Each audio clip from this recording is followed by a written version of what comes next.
Okay, nothing on the whiteboard because this is the section on using the TI calculator like this, or if you've downloaded one. At this point, this is when you need that. You got to kind of have one because it's going to do all the work for you for the whole semester, so you really don't want to try and avoid getting one.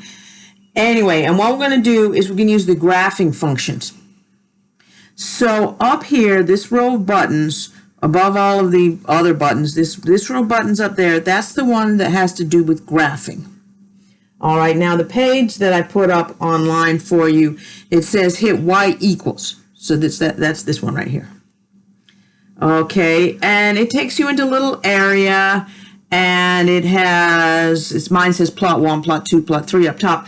But then it says Y1 equals Y2 equals. Now mine has got something there from the last time I graphed something. And I want to delete that. So I'm going to go with my delete button, which is right here, del. And I'm just going to keep hitting delete to get rid of it. Okay, so now it's gone. All right. And then it says I'm supposed to hit the graph button. Again, I'm just in these top 5 buttons. And you should just see what X and Y axes. Just the X and Y axes, that's all that's there. My calculator doesn't really show up that well. Okay, because there's no functions in there. Nothing's been graphed. All right, and then I'm supposed to go back into Y equals and put in X squared. Okay, well, you can't just hit the X squared button. That's just the squared part. You need to hit X, and the button we're using for that is this one that says XT, that's a theta, N. That button right there, I don't know why it puts those other letters on there. It's never going to do any other letters besides X. So you hit that, X. Now this would graph Y equals X, but I need squared. So then I can hit the squared button right there. Now it says X squared. Good, that's what I wanted to graph. Okay. And so now I'd like to look at what is graphed. So I hit the graph button again. And now there's a U-shaped thing. And yours might not be in exactly the same spot as mine. And the reason for that is someone may have messed with all the settings. Okay, so you go into Window. Okay. Window is still among these 5 right here. And you should see the settings that are listed there. It's on number 5 on the page. Okay, -1, 10, 1, -10, 10, 1, and 1.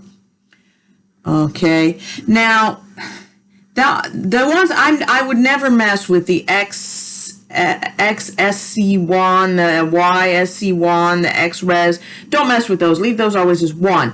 The other ones you're going to mess with, and all that's saying is how many hash marks you got on the x-axis.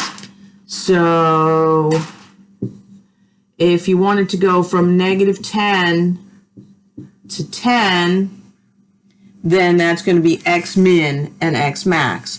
And this one's also saying I'm going from -10 to 10 on the Y. Okay, that's all I'm trying to say here. Now, mine already has those in there. But if yours doesn't, I need to switch them. So let's say it had said -5 or something. I need -10. Okay, you can't use the minus button. You have to use the negative button. So the minus button is just over here with all the other add, subtract, multiply, divide. The negative button is down here at the bottom. It's got parentheses around it. That's the one that's the negative. So if I want to put in -10, you've got to hit negative. All right, and then +10. And you could just arrow down like you use one of those DVD controls from back in the day.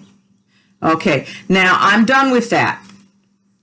All right, and you don't have to get out of this page or anything. You can just jump around between these buttons as much as you want. You could go back to Y equals.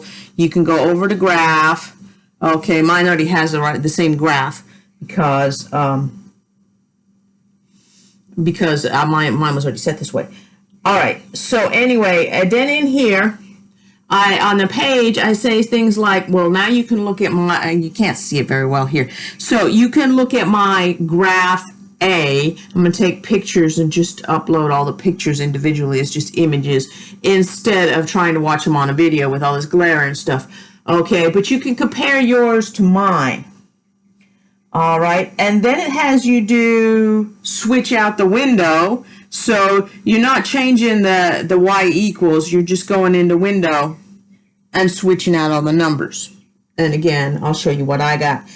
And then, well, we're not always going to want to graph x squared, right? Sooner or later.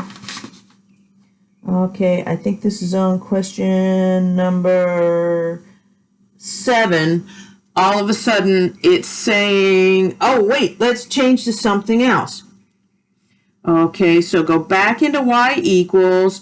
It will overwrite it. You don't actually have to delete it. And I put some parentheses around my 1/2. 1 divided by 2. So that's my 1/2. And I put some parentheses around it because I just wanted to make sure it understood that I mean 1/2 x squared, and I don't mean 1 over 2x squared, which is what my calculator, it tries to misinterpret me no matter what I do. So I was just making sure by putting the parentheses around the 1/2 that my calculator can't think that x squared is part of it. X squared. Okay, and then I can hit graph on that. Again, I'll put up the answers to this in individual images. Okay, and then I want to try some others. So let's see. Now I want to do a division problem. Sooner or later we're going to get to these. These are really hard to graph by hand. You've never graphed anything like this by hand before. But 1 divided by x minus 1. 1 divided by x minus 1. My calculator, if I just go 1 divided by x minus 1, my calculator is likely to think that I want 1 over x minus 1. Okay, and I want to make sure that the minus 1 ends up in a denominator. So I'm going to go with 1 divided by x minus 1. That's what I'm putting in. 1 divided by, I know it looks like a slash, but it's actually the divided by button.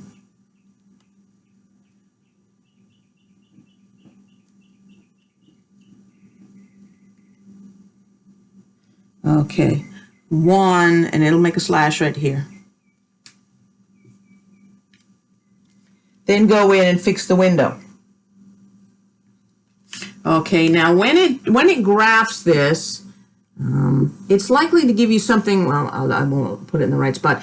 It's likely to give you something that looks like this. My calculator, and when you see the picture that I do on my calculator, it looks like one of those little heartbeat printouts from something.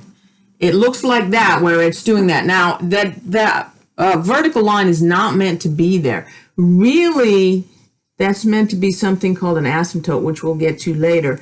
But my calculator puts it in. So your calculator might put it in or it might not. It's not meant to be part of the answer. My calculator just likes it there. All right, and then let's try this one last one. Let's do the log. Okay, so y equals, delete out what I already got.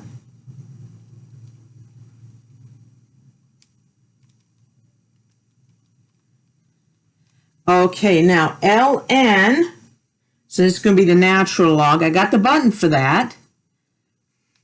So hit the button, and it already writes the parenthesis on, and it just writes little ln. And it already writes the parenthesis on the left-hand side. It doesn't close out the parentheses for you, but it opens them because it knows you're going to need them.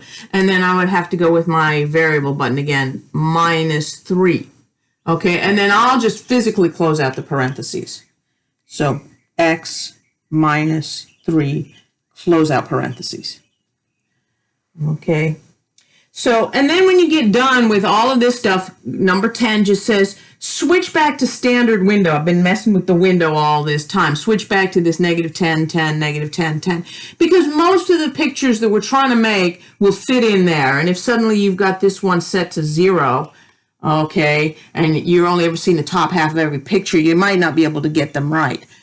All right, so go ahead and switch back to standard window. The only reason for playing around with the window is just in case sometimes you're thinking, I don't think this picture's on this graph. You could change the window just so you could see where it really is.